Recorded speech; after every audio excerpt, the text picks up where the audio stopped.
The judge in Lil Durk's court case from 2019 is currently investigating the lyrics he used in his new song, AHHH, a diss song towards rapper NBA YoungBoy, whose team was heavily involved in the passing of King Von. Lil Durk is awaiting a trial from his 2019 case involving King Von, as the two rappers from Chicago used a firearm towards an individual in an armed robbery. With the rapper Lil Durk being released on bond right now, he was told to stay out of street activities. He may have broke that agreement after members of OTF and O Block slid for King Von after his passing. Now, in the lyrics of Lil Durk's new song, AHHH, he says the lyrics, and I quote, "We've been sliding through they blocks and they don't know we have. Buddy got hit and we can't claim it, but I can show his. Guys acting like they're really like that since my Brody passed, King Von. Just got out of the feds, you bring up my M's with your police. I told Vaughn to leave her alone, she post on the fans." Now, these lines are clearly at NBA YoungBoy, as he mentions, "Guys acting like they're really like that since my Brody passed," as Lil Durk previously wrote to NBA YoungBoy saying, "Don't claim it if you ain't do it, you still a B, hashtag the voice." And even the line, "I told Vaughn to leave her alone, she post on the fans," referring to one of NBA YoungBoy's ex-girlfriends, Janiyah, that King Von was talking to behind the scenes. This is what started the NBA YoungBoy beef with King Von over a year ago, but the most important lyrics in the song is the line, "We've been sliding through they blocks and they don't know we have. Buddy got hit and we can't claim it, but I can show his." Now, law enforcement, knowing this is a diss song towards NBA YoungBoy, will investigate YoungBoy's block, checking up on everybody they have paperwork on, seeing if they had any medical emergencies at a local hospital, or even just going through their social media accounts, trying to connect anything to these lyrics. Now, this is how most rappers self-snitch on themselves, as police can't use rap lyrics in court, but they are allowed to use rap lyrics to find a motive for an event that happened or is about to happen.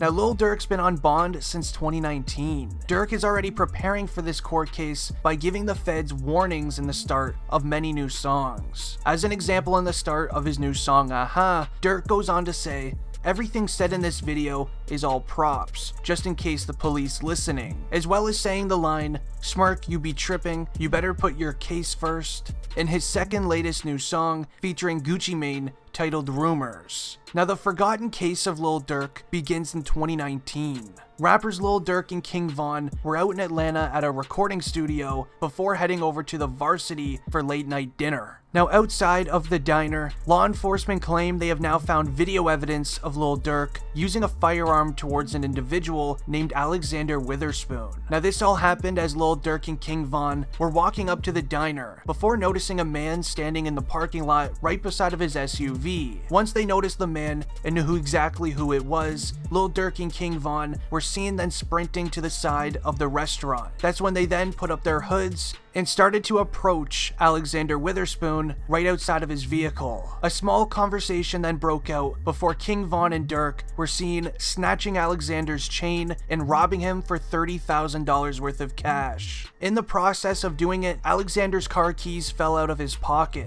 The two rappers then proceeded to steal the keys and then steal his vehicle and start driving away. When driving away, video footage caught one of the rappers sticking their arm out of the window and using a firearm towards Witherspoon while he was on the ground before driving away from the scene. When driving away from the scene, they were able to match the surveillance cameras at all of the streetlights to an abandoned street, where they then left the vehicle on the side of the road and proceeded to sprint home. Not too long after, a warrant then went out for Lil Durk's arrest. Before turning himself into jail, he released his hit song, Turn Myself In, claiming that he is innocent in this case and will get through it with no issues. With Lil Durk and King Von sitting in jail for many months, a judge finally granted Durk and King Von bond in this case. Durk's bond was $250,000. Meanwhile, King Von's was $300,000, and conditions were made that neither of them are allowed near firearms, and they cannot have any contact with anyone involved in the case. A restraining order was then placed between King Von and Lil Durk. This is the reason why Durk wasn't with King Von on the sad day that he passed arrest in Atlanta. News then broke out recently in this case, as the judge has now found probable cause to charge Lil Durk for the act, alongside 5 other charges involving street activities and holding firearms as a convicted felon. Now, the new evidence isn't so new, but it's more of just the newer technology we now have in the year 2022. They were able to make the already had surveillance footage a much better quality, making it easier to tell whose hand is the one that stuck out of the SUV window with the firearm against Alexander Witherspoon. The feds are trying to prove it's Lil Durk's by comparing the tattoos on the individual's arm. For the longest time,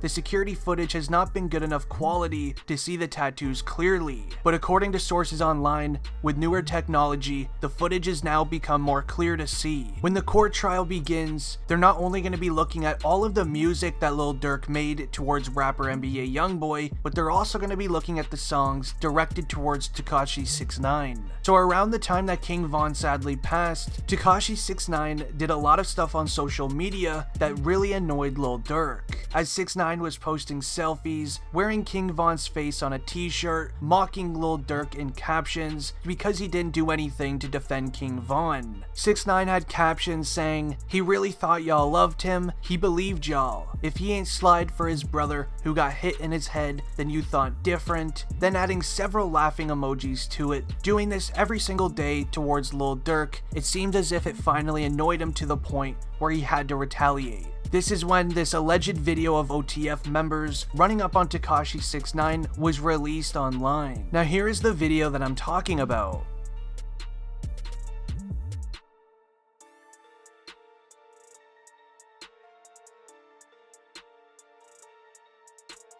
Now around this time the video came out online, a very concerning photo was then released with it from an anonymous source online. So in this photo, you see Tekashi 6ix9ine getting a cast put onto his arm, as well as a bruise on his face. Now that was a separate photo, but I can't share it due to it not being accepted by YouTube. Now these very concerning photos of Tekashi 6ix9ine came out the exact same time this video of these alleged OTF members running up on 6ix9ine came out. And this video also came out around the time that 6ix9ine was posting all of those things about King Von and Lil Durk. Now you just have to really think, you gotta remember these are guys from O Block in this situation. They're not gonna let a guy, especially like Tekashi 6ix9ine, say things about King Von's passing and being disrespectful. But let me know what you think about it down below. It's been District Trending and I'm out. Peace.